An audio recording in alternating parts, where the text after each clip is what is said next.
마태복음 5장 13절에서 16절 말씀입니다. 마태복음 5장 13절에서 16절 말씀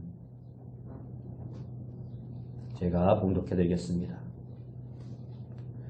너희는 세상의 소금이니 소금이 만일 그 맛을 잃으면 무엇으로 짜게 하리요? 후에는 아무 쓸데없어 다만 밖에 버려져 사람에게 밟힐 뿐이니라. 너희는 세상의 빛이라. 산 위에 있는 동네가 숨겨지지 못할 것이요. 사람이 등불을 켜서 말 아래에 두지 아니하고 등경 위에 두나니 이러므로 집안 모든 사람에게 비치느니라. 이같이 너희 빛이 사람 앞에 비치게 하여 그들로 너희 착한 행실을 보고 하늘에 계신 너희 아버지께 영광을 돌리게 하라. 아멘. 우리 옆에 분들과 인사합시다. 만나서 반갑습니다. 예, 다시 한번 인사합시다. 오늘도 큰 은혜 받읍시다. 오늘 우리가 읽은 말씀을 통해서 교회여 제 위치로 돌아가라. 교회여 제 위치로 돌아가라 라는 제목으로 함께 은혜의 말씀을 나누길 원합니다. 20세기 최대의 과학자인 아인슈타인은 자신이 교회에 대한 생각을 이렇게 이야기했습니다. 히틀러가 무서운 독재자로 등장하여 독일을 전 세계를 엄청난 재앙의 길로 몰아가고 있을 때 아인슈타인은 과연 누가 이러한 히틀러의 미친 짓을 막을 수 있을까를 자신이 가지고 있는 지식을 근거로 해서 나름대로 전망해 보았습니다.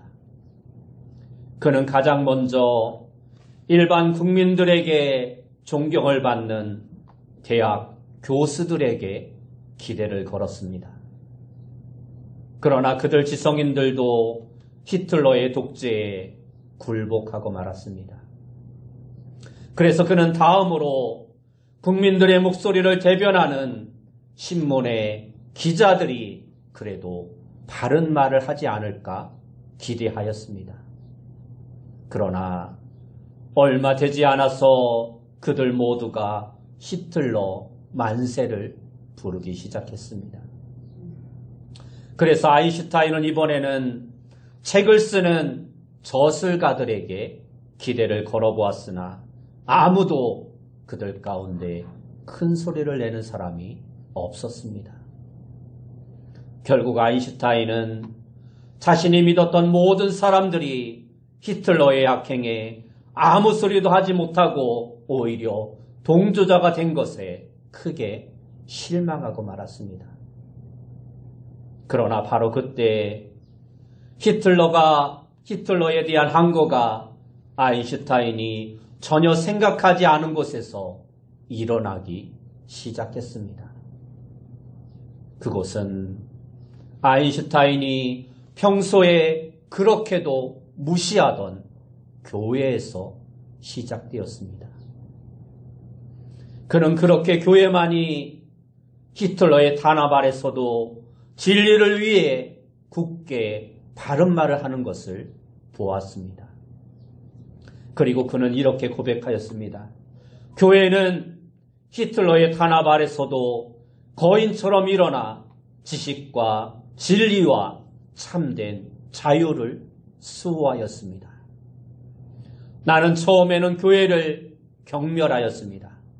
그러나 지금은 한없는 존경으로 교회와 그리스도인들을 바라보고 있습니다. 그렇습니다.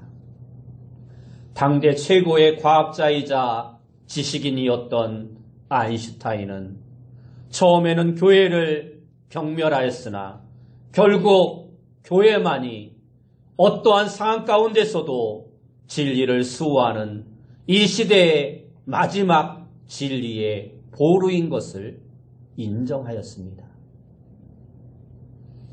오늘 우리가 함께 본 본문의 말씀은 우리가 너무도 잘 아는 예수님의 산상수훈의 말씀 가운데 하나입니다.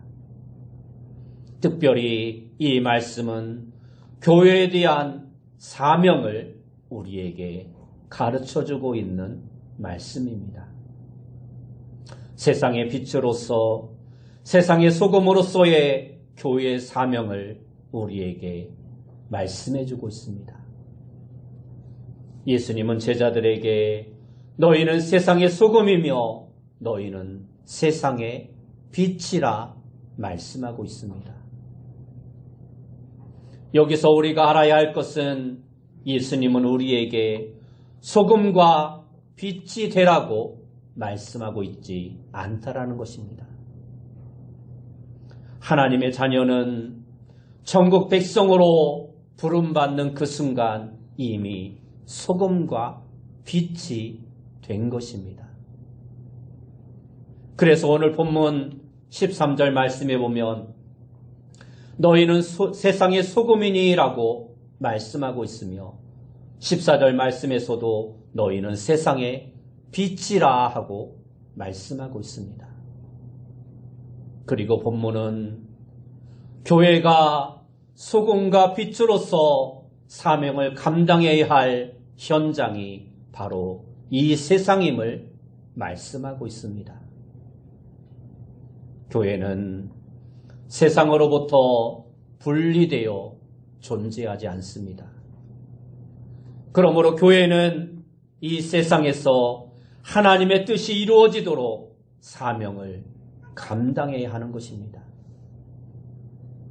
그래서 감리교의 창시자였던 웨슬리는 오늘 본문의 말씀을 통하여 기독교는 사회적인 종교이다라는 말을 하기도 하였습니다.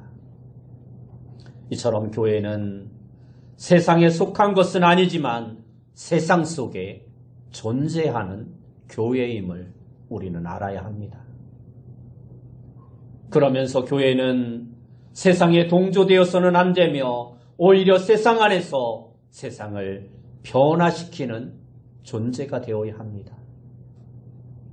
그렇게 교회는 세상의 빛과 소금으로서 사명을 다하여 아름다운 세상을 만들어가는 힘과 능력을 나타내 보이는 교회가 되어야 하는 것입니다.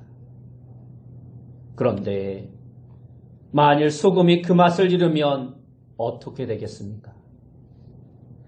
오늘 13절 말씀에 보면 너희는 세상의 소금이니 소금이 만일 그 맛을 잃으면 무엇으로 짜게 하리요? 후에는 아무 쓸데없어 다만 밖에 버려져 사람에게 밟힐 뿐이니라 하고 말씀하고 있습니다. 소금이 맛을 잃으면 아무 쓸데없어 다만 밖에 버려져 사람들에게 밟힐 뿐입니다. 이처럼 교회가 사명을 잃으면 맛을 잃은 소금과 같은 것입니다. 교회도 사명을 감당하지 못하면 무의미한 존재가 되고 마는 것입니다. 맛을 잃은 교회는 이 세상에 존재할 가치가 없는 것입니다. 그러므로 교회는 이 세상에 거하며 아름다운 맛을 내는 아름다운 빛을 발하는 교회가 되어야 하는 것입니다. 또한 교회는 이 세상 가운데 빛을 비추는 역할을 해야 합니다. 그 빛으로 사람들에게 바른 길을 제시하고 어둠 가운데 헤매이지 않도록 등불과 같은 역할을 감당해야 합니다. 그런데 오늘날 많은 교회가 이 소금과 빛의 역할을 제대로 감당하지 못하고 있습니다. 성경은 우리 한 사람 한 사람이 성전이다, 즉 교회라고 말씀하고 있습니다. 여러분은 하나님의 거룩한 교회로서 이 소금과 빛의 역할을 온전히 잘 감당하고 있습니까? 오늘 우리의 모습을 돌아보는 자가 되어야 합니다. 그래서 오늘 본문 말씀을 통해서 교회여 제 위치로 돌아가라 라는 제목으로 다시 한번 교회된 우리의 사명을 생각해보며 우리가 제자리로 돌아가 하나님이 원하시는 소금과 빛의 사명을 바로 감당하는 자가 되길 원합니다. 그리고 더 나아가서 교회가 사명을 감당해야 할 이 21세기의 세상은 어떠한 세상인지를 알아보고 또 지금 교회는 어떤 상태인지를 분석하여 이러한 상황에서 우리 교회가 무엇을 해야 할 것인가를 함께 살펴보길 원합니다. 먼저 살펴볼 것은 우리가 살아가고 있는 이 21세기의 세상은 과연 어떠한 세상인가 하는 것입니다. 세상은 교회가 소금과 빛으로서의 사명을 다해야 하는 세상입니다. 그래서 교회가 세상에 대하여 관심을 갖고 이해하는 것은 너무나도 당연한 것입니다. 교회는 빛이요 소금으로서 세상을 위한 막중한 너무도 중요한 사명을 가지고 있는 것입니다. 예수님께서는 제자들을 향해 너희는 세상의 소금이라 너희는 세상의 빛이다 라고 말씀해 주셨습니다. 이전 성교신학에서는 세상은 악의 세력으로 보고 구원의 방주인 교회는 동시에 세상에 하나님의 뜻을 이루어야 하는 하나님의 도구로 이해되었습니다. 그러므로 교회는 세상에 대한 올바른 이해와 관심이 필요한 것입니다. 불교에서는 해탈하기 위해서 속세를 버려야 한다고 이전에는 산속으로 다 들어가서 세상과 등지고 살았지만 교회는 그래서는 안 되는 것입니다. 교회는 세상 가운데서 하나님의 도구로 세상을 비추는 빛이 되어야 하는 것입니다. 현대사회의 두드러진 특징 중에 하나는 바로 세속화라는 것입니다. 고대 사회부터 현대사회에 이르기까지 모든 세상의 역사를 살펴보면 그 중심에 항상 교회 또는 종교가 있었습니다. 그런데 오늘 우리가 사는 이 사회는 점점 더 종교의 영향권에서 벗어나려 하고 있습니다. 구미에서부터 시작된 이러한 종교의 영향에서 벗어나려 하는 자유주의와 개인주의가 이제는 바로 우리 앞에서도 너무나도 많이 일어나고 있습니다. 한때 영국의 교회는 사회 행동 강령과 온화, 정치, 가정과 도덕 등의 모든 영역에서 사회의 중심과 같은 역할을 담당해 왔습니다. 그러나 교회가 세속화되고 세상이 세속화되어져 가면서 점점 더 교회는 그 힘을 잃어갔습니다. 이제 영국 내에서 기독교 단체는 거의 사라졌다라고 합니다. 한때 영국 인구의 대다수를 차지하는 것으로 알려졌던 크리스찬들은 점점 더 쇠퇴하여 현재는 전체 국민의 53%가 종교가 없다라고 말을 하고 있습니다. 그리고 자신이 기독교인이라고 주장하는 사람은 37%에 불과하다고 합니다. 그나마 교회도 나가지 않으면서 그저 자신의 종교를 기독교라고 말하는 사람들이 대부분이며 참된 신자는 10% 미만으로 간주되고 있습니다. 심지어 어떤 곳에서는 영국의 기독교가 2%라고 주장하는 통계도 있습니다.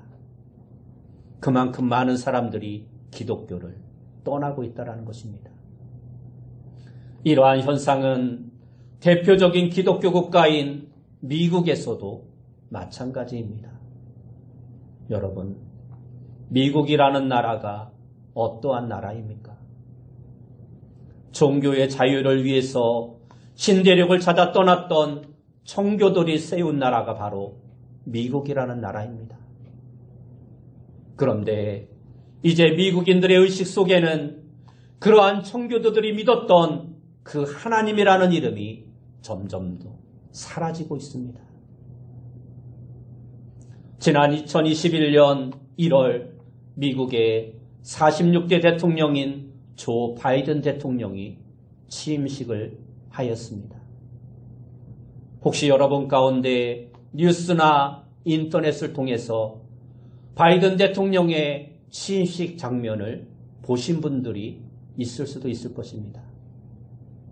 미국이라는 나라는 아직도 기독교라는 문화를 그래도 가지고 있기 때문에 중요한 행사를 하게 되면 먼저 목사를 모시고 기도나 설교를 한 후에 행사를 진행하게 됩니다. 조 바이든 대통령이 취임할 때도 모든 미국의 대통령이 취임할 때와 마찬가지로 성경 위에 손을 얹고 목사를 모시고 축복 기도를 받게 됩니다. 그런데 그때 목사의 마지막 축복의 말이 무엇이었는지 아십니까? 보통 축도를 마칠 때 뭐라고 합니까? 예수님의 이름으로 기도합니다. 우리가 기도할 때 항상 하는 말이 예수님의 이름으로 기도합니다. 아멘. 이거잖아요. 근데 그때 목사의 축도는 다양한 종교의 이름으로 축복합니다. 라는 것이었습니다. 전 국민이 지켜보고 전 세계로 나가게 될 그 취임식에서 성경에 손을 얹고 목사가 하는 축복 기도에서 예수님의 이름으로 기도합니다가 아닌 다양한 종교의 다양한 신의 이름으로 기도합니다라는 축복의 기도였던 것입니다.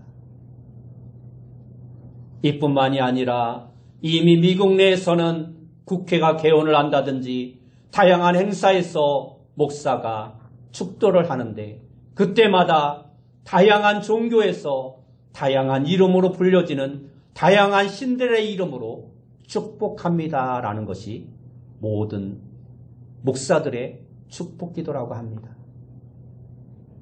심지어는 어떠한 일까지 있느냐 하면 우리가 아멘이라고 하는 말은 미국에서는 에이맨이라고 합니다.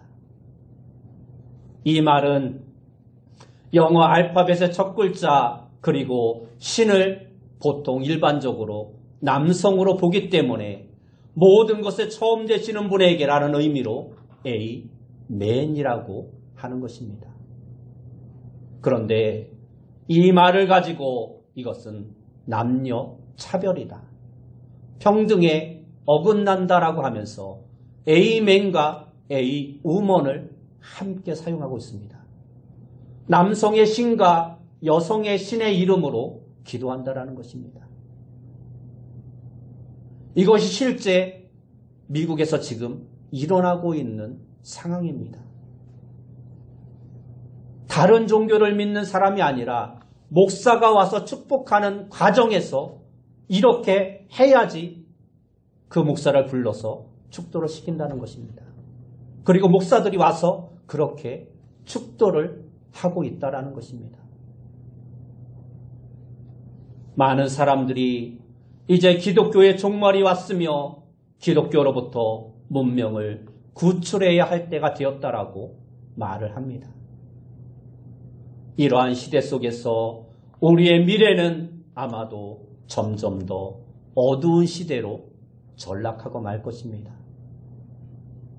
실제로 미국의 많은 정부 관리들은 말하기를 국가 재산을 가지고 하나님께 감사드리는 것에 쓰는 것은 헌법에 저촉되는 일이라고 하면서 오히려 국가 재산을 가지고 하나님을 공격하는 것은 납세자들의 지지를 얻을 수 있는 합법적인 방법이라고 주장하고 있습니다. 한 예로 버지니아 주에서는 아이들의 교육을 책임지는 장학관이 10살짜리 어린이 오드리 피어슨에게 스쿨버스 안에서 그리고 학교에서 성경을 읽지 말라고 명령했습니다. 아이가 학교에 오는 길에 스쿨버스 안에서 성경을 읽고 학교에서 쉬는 시간에 성경을 읽자 그것을 강제로 하지 말라 명령했던 것입니다. 또한 노스캐롤라이 주의 한 판사가 법정에서 잠시 재판을 멈추고 정의를 위하여 기도했다는 이유로 그가 고소를 당해 벌금을 물기도 하였습니다. 세속화된 21세기의 현장이 바로 이렇게 우리들 눈앞에 와 있는 것입니다. 현대사회의 또 다른 특징 가운데 하나는 도덕의 몰락입니다. 우리나라의 경우에는 이러한 통계가 별로 없어서 미국의 경우를 예로 들어보면 미국의 지도층 인사와 유명인들, 교사와 청소년들에게 영향을 주는 많은 사람들을 대상으로 그들의 신념과 종교관을 조사를 했는데 그 결과는 너무나 충격적이었습니다. 44%의 사람들이 자신이 믿는 종교에 대한 신앙적인 확신이 없다라고 말했고 93%가 자신은 전혀 교회에 출석하지 않는다라고 말했고 99%가 낙태를 찬성했으며 80%의 사람들이 동성연애는 죄가 아니다라고 주장했다고 합니다. 심지어 미국의 장로교단에 성에 관한 연구 조사를 하는 연구위원회가 있는데 이 연구위원회에서 교회가 동성연애를 이제는 수용해야 한다라고 보고를 했다고 합니다. 그러면서 성경의 권위와 인간의 경험의 권위는 동등하다라는 주장을 했습니다. 성경에서는 동성연애를 금지하고 있으나 사람이 경험을 통해서 동성연애가 좋다고 인정한다면 그것을 받아들여야 한다는 것입니다. 성경의 권위와 인간이 체험하여 체득한 경험이 동등하게 여겨져야 한다는 것입니다. 다시 말해서 사람이 좋다고 인정하면 성경의 권위와 같은 위치로 그것을 인정해 주어야 한다는 것입니다.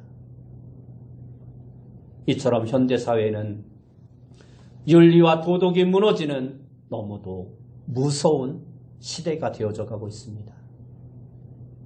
이 밖에도 현대사회는 개인주의 등 무서운 질병으로 인해 너무도 무섭게 오염되어져 가고 있습니다. 그런데 주님은 오늘도 이처럼 추한 세상에서 우리에게 소금과 빛이 되라고 말씀하고 있습니다. 그러므로 오늘날 교회의 사명이 더욱더 무겁게 여겨져야 하는 것입니다. 그러면 이제 이러한 현대사회 속에서 오늘날 교회의 모습이 어떠한지 살펴보길 원합니다. 여러분은 오늘날 이 땅의 교회들이 건강하다라고 생각하십니까? 많은 사람들이 오늘날의 교회가 맛을 잃었다라고 걱정하고 있습니다. 예수님께서도 소금이 그 맛을 잃으면 어찌하리요 하고 걱정하셨는데 오늘날 우리 교회의 모습이 바로 그 지경이 되어가고 있다는 것입니다. 기독교 가치관의 적대적인 세속문화가 어느덧 교회 안에까지 심각한 수준으로 침투해 들어왔습니다. 그래서 교회 안에서도 역사적인 기독교 가치관을 지키지 못하고 적당히 타협하려는 현상이 너무도 많이 일어나고 있습니다. 그리고 사회 주변 현상의 문화의 오염으로 인하여 교회는 너무나도 약해져 있습니다. 이미 오래전 피에로 케고르가 말하기를 우리 시대의 기독교는 이교에 가깝게 되었다. 다시 말해서 이미 오래전에 중요한 진리들에 대해 굴복당해 왔다라고 말을 하였습니다. 이러한 현상은 오늘날에도 계속되어지고 있습니다. 교회가 세상에서 점점 더 그 맛을 잃어가며 세상과 타협하고 있다는 것입니다. 소금이 그 맛을 잃으면 밖에 버려지고 사람들에게 밟힐 뿐이라고 말하였는데 지금 교회가 그렇게 되어 있습니다. 언제부터인가 교회가 사회에서 세상 사람들에게 비난과 조롱과 멸시를 당하고 있습니다. 믿는 사람이나 믿지 않는 사람이나 똑같다라고 말을 합니다. 아니 오히려 믿는 자들이 더한다는 말까지 하고 있습니다. 한 기독교 단체 여론조사에 의하면 거듭난 그리스도인들의 삶의 모습이 회심 이전과 회심 이후의 도덕적 행동의 양상이 별 차이가 없다라는 것입니다. 예수님을 믿기 전의 사람이나 예수님을 믿은 이후의 삶이 전혀 변화가 없다라는 것입니다. 무디 성경학교의 교수인 헤럴드 부스는 오늘날 우리 사회에서 교회의 모습이나 교인 개개인의 모습에서 주변 문화와 구별하기란 쉽지 않다.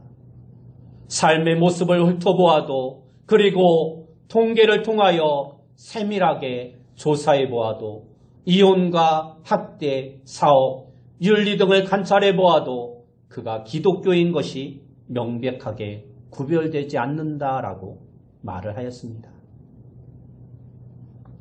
이것은 우리 한국교회에서도 마찬가지입니다. 삶의 모습으로 그리스도인과 비그리스도인을 구별하기가 어려울 정도로 우리 그리스도인들이 세상에 물들어 세속화되어 살아가고 있다는 것입니다. 중국 선교의 아버지라 불리는 허드슨 테일러는 그의 부모 또한 독실한 크리스찬으로 유명했습니다. 그들은 신앙생활에서 뿐만 아니라 가사와 생업에 있어서도 성실한 크리스찬이었습니다. 허드슨 테일러의 부모는 약국을 경영하였는데 언제나 정당한 값 이상은 받지 않았다라고 합니다.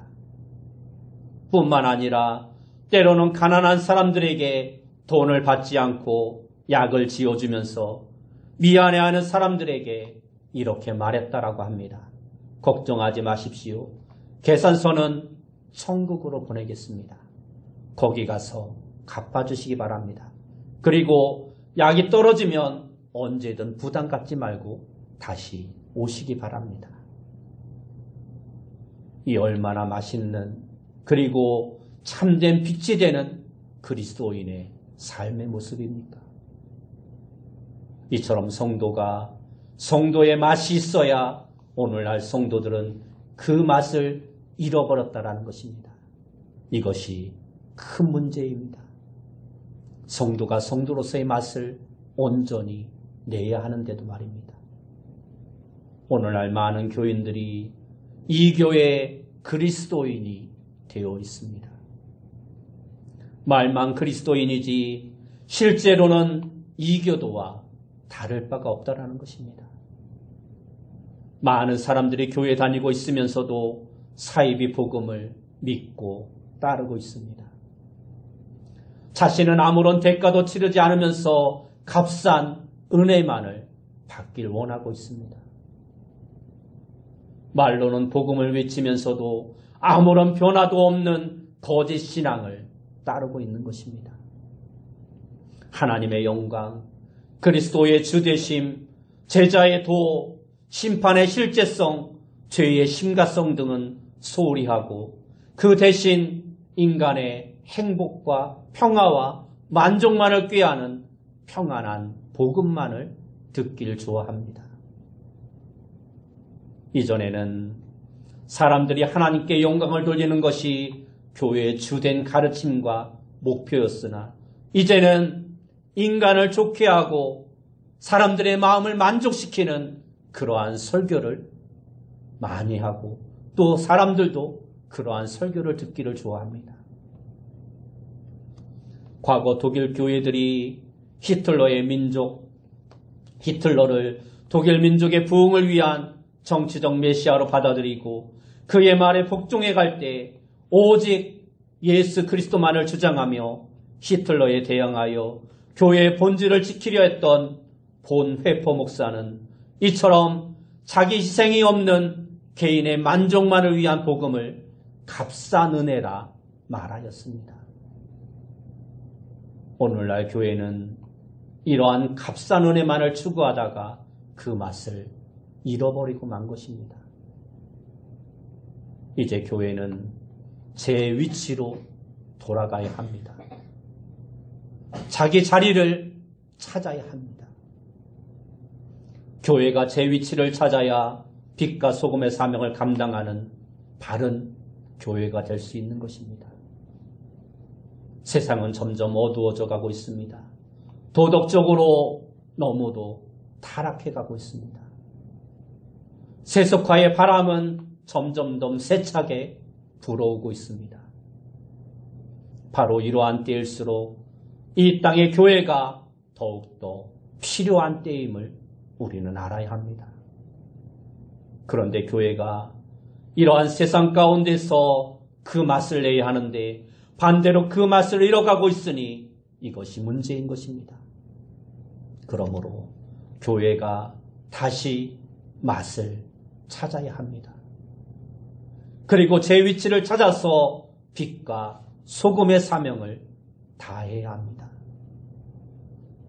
우리나라에 기독교가 들어온 지 얼마 되지 않은 1899년 3월 1일자 대한 그리스도 회고라는 신문에 이러한 기사가 실렸습니다.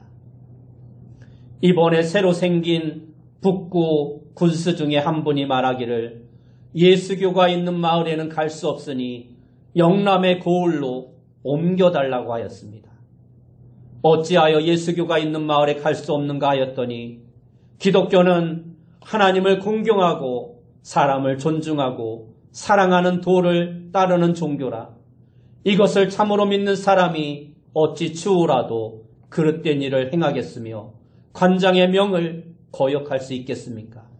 그러나 관장이 무단히 백성의 재물을 빼앗으면 쉽게 빼앗기지 않을 터이니 그 군수가 예수교가 있는 고을에 갈 수 없다 한 말이 바로 그러한 까닭일 것입니다 하는 기사입니다. 당시 한국의 기독교인은 장로교와 감리교인을 합하여 약 1만 명 정도밖에 되지 않았습니다. 당시에는 감리교와 장로교밖에 없었습니다. 그때 통계로 보면 인구가 약 1,500만 명 정도였다고 합니다. 그러니 기독교인은 전 인구의 0.1%밖에 되지 않았던 것입니다. 그러나 당시 예수교가 있는 고을에서는 못된 관리들이 부정을 저지를 수 없었습니다.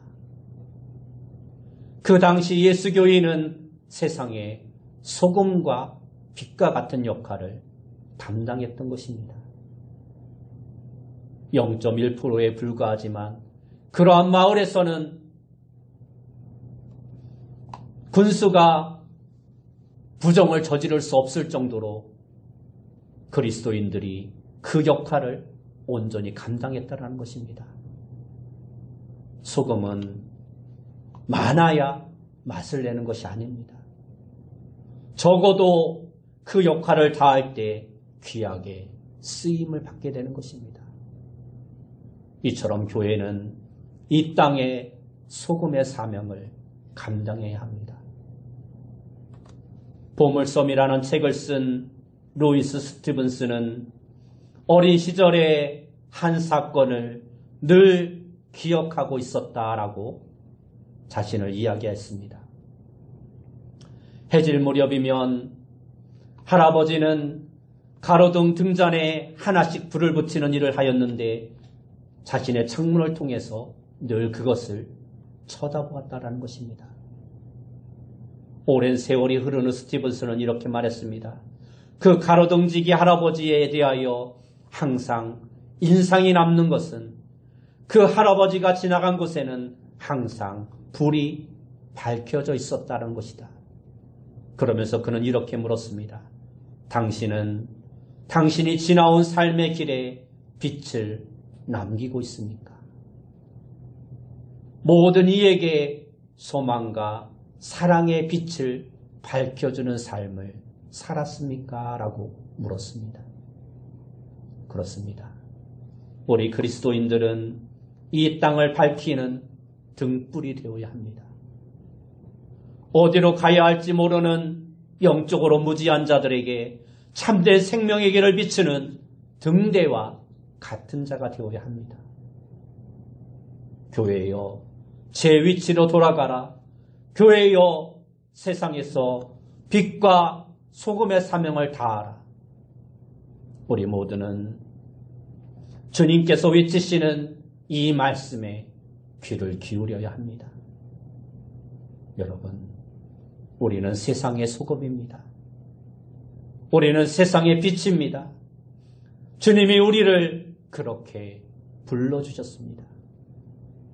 그러므로 우리는 이 사명을 다하여 하나님께 영광을 돌리는 자가 되어야 합니다.